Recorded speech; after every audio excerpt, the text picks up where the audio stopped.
Assalomu alaykum, hurmatli kanalimiz obunachilari hamda kuzatuvchilari. Guliston davlat universitetida Qoshda tashkil etilgan eksperimental biologiya laboratoriyasi tajriba laboratoriyasida biz bugun Coca-Cola tarkibidagi kofein miqdorini yuqori samarali suyuqlik xromatografiyasida ko'rib o'tamiz, analizini ko'rib o'tamiz. Dastlab biz buni analizga tayyorlab olish jarayonida biz o'sha Coca-Colani maxsus stakanlarimizga solib olamiz.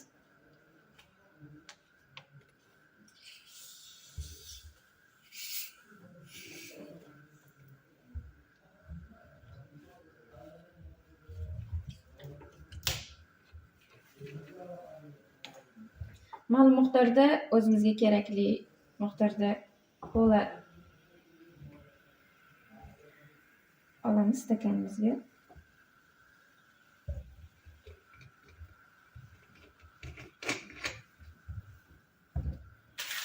Ko'rib turganlaringizga ishlatilmagan yangi shpritsimizni ochamiz.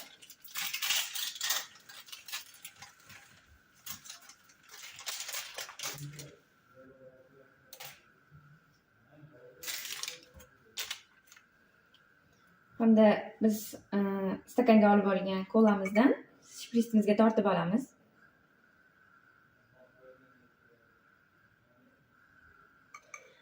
Tortib oldik. Endi biz ushbu filtrlar yordamida uni maxsus idishlarimizga solib olamiz. Ya'ni filtrimiz ko'rib turganlaringizdek 0.45 millimikron tashkil qiladi. Ushbu filtrimizni shpritsga joylab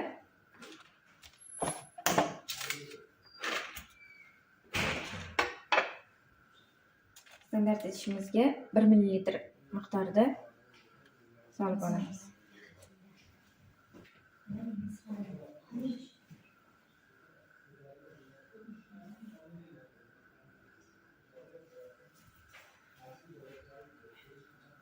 Miqdori yetdi.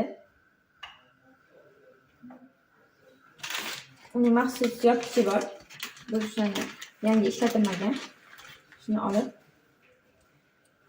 ustiga yopganimizdan so'ng analiz uchun bizning kolamiz analiz uchun tayyor va buni yuqori samarali suyuqlik xromatografiyasida tekshirish uchun olib boramiz. Qani ketdik. Namunamizni tayyorlab olgan namunamizni yuqori samarali suyuqlik xromatografiyasiga joylab olamiz. Ya'ni biz qurilmamizni ochib ushbu birinchi turgan joyga joylab olganimizdan so'ng analiz uchun natijalarni olishni boshlaymiz. Xo'sh, dastlab birinchi qiladigan ishimiz VJHni yoqishdan iborat bo'ladi. Umumiy yoqamiz hammasini, ya'ni 10 tugmachasini bosamiz.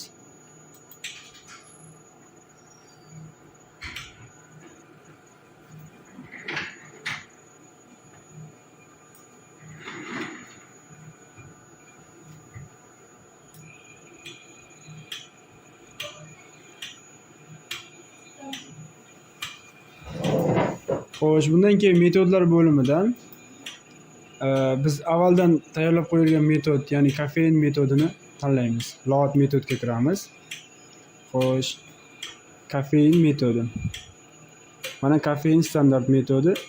Buni belgilaymiz. Xo'sh, mana demak kofein metodi bu yerda 20%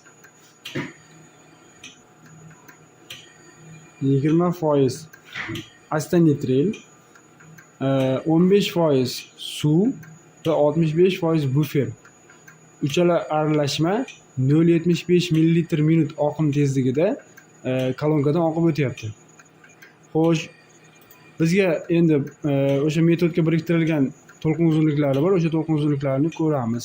Ya'ni 274 nanometr to'lqin uzunligida yutilish berar ekan.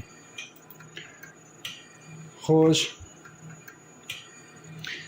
endi qo'yilgan namunani kompyuterga tanishtirishimiz kerak. Ya'ni sequence table ga kirib, yangi sequence table yaratamiz va sequence table ga kirib lokatsiya, ya'ni simple boyagi qo'yilgan namunani lokatsiyasini ko'rsatamiz. Demak,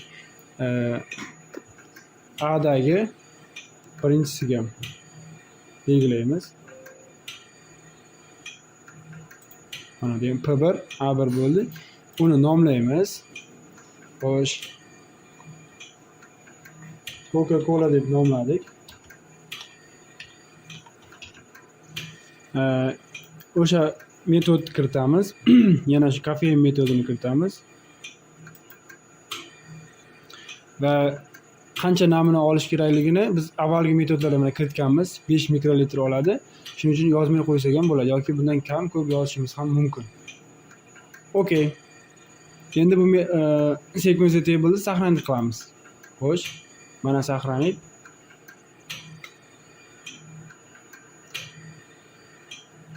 Saqlanib qilib, bunga ham boyagi nomlarni yozamiz.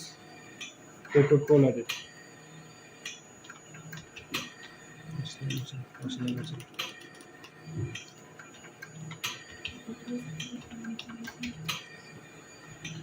Xo'sh, okay. Va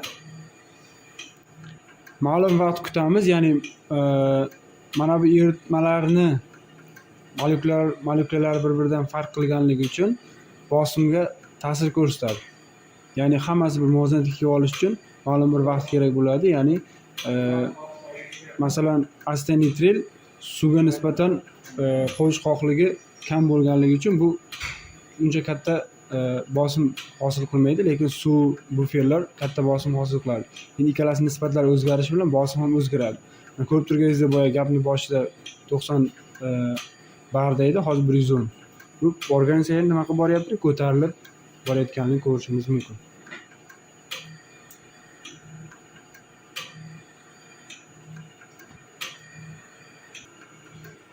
Mana ko'rinib turibdiki, muvozanatga keldi, ya'ni 140 barga kelib to'xtadi. Endi analizga bersak bo'ladi. Xo'sh. Analizga berishimiz uchun sequence table ga kiramiz va run ni bosamiz boyagiga.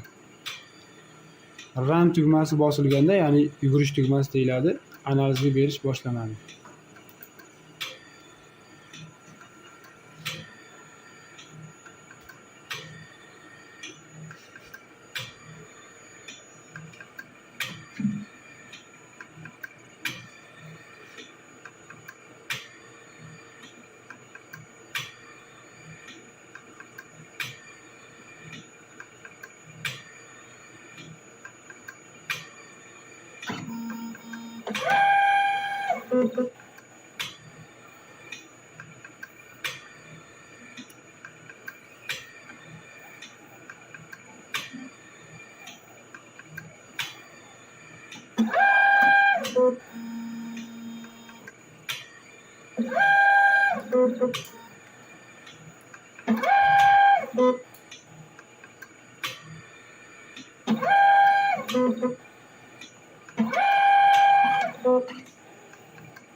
Demak, analiz chizig'i boshlandi. Mana 0.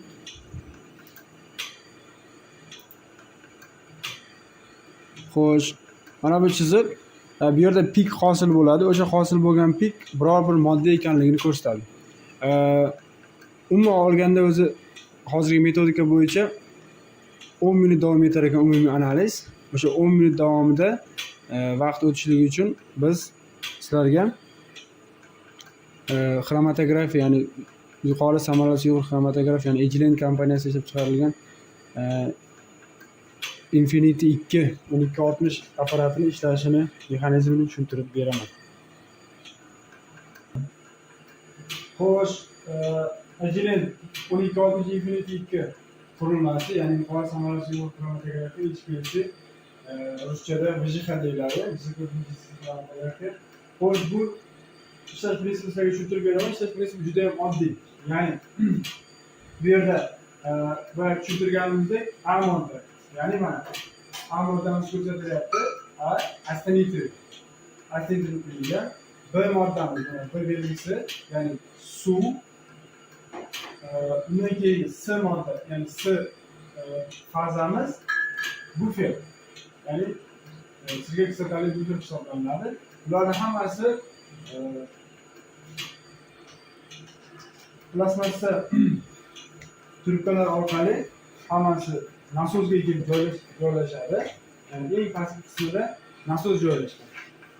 Xo'sh, mana bu qismga kelib bularning hammasi aralashadi. Ya'ni bu yerda A, B, C, D moddalarni, ya'ni qo'zg'aluvchan faza hisoblanadi. Ya'ni qo'zg'aluvchan faza bular har doim doimiy kolonkadan oqib o'tib turadigan elektron hisoblanadi. Bular hammasi kirib biz metodika bo'yicha kiritdik boya 20 ga 15, 65 deb. O'shalar nisbatan bunga aralashtirib beradi va nasosga o'tadi. Mana bu qism nasos hisoblanadi. Nasos katta bosim orqali mana bu temirli trubkalar orqali kolonkaga haydab beradi. Ya'ni mana bu kolonkaga o'tadi. Xo'sh, mana bu kolonka. Ya'ni Ejlant kompaniyasi o'zining 15 santimetrlik kolonkasi. Demak, bu kolonkaga mana ko'rishingiz mumkin, kolonkaga kirib, kolonkaning ichida moddalar ma'lum vaqt oralig'ida bir-biridan ajralib boshlaydi. Va har bir ajralgan modda demak sim orqali, ya'ni boyagi temir trubkalar orqali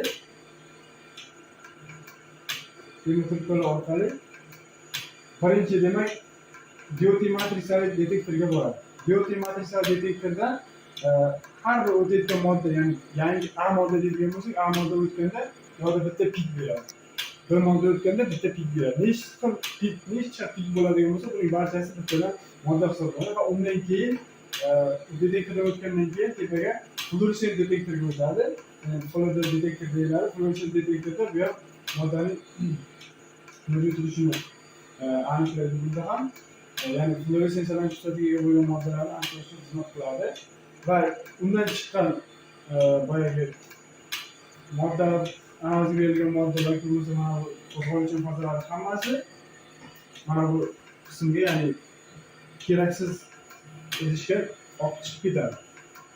Xo'sh, mana bu qism esa analiz qo'yiladigan qism hisoblanadi, ya'ni sekvensiya deyiladi.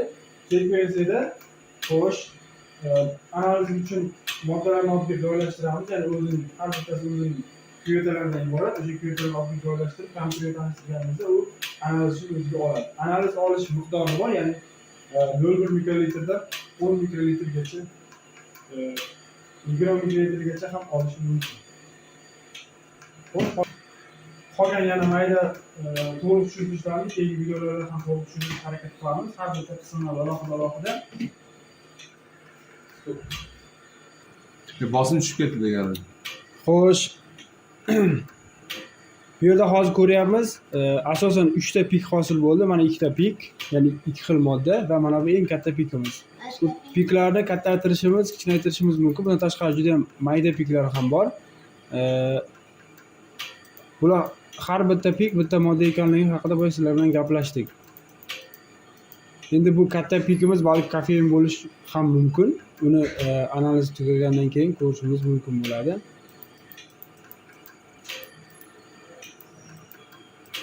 Xo'sh, hozir mana demak 8-daqiqaga yaqinlashyapti.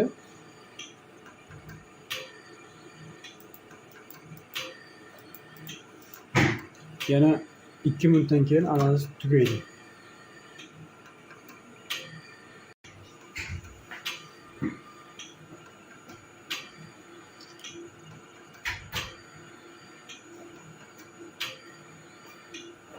Mana analizimiz tugadi.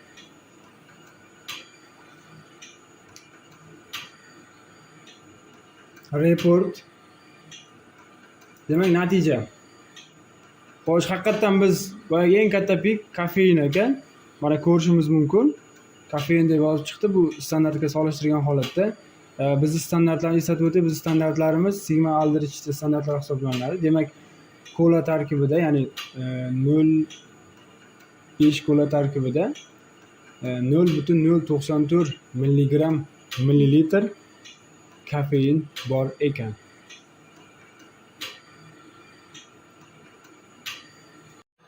Tajribalarimiz o'z nihoyasiga yetdi. Tajribamiz shuni ko'rsatdiki, Coca-Cola tarkibidagi kofein miqdori 2 finjon ko'k choy miqdoridagi kofein miqdoriga teng ekan va bizni kuzatishda davom eting. Keyingi videolarimiz ham bundan qiziqarli olishga harakat qilamiz. Xayr, salomat bo'ling.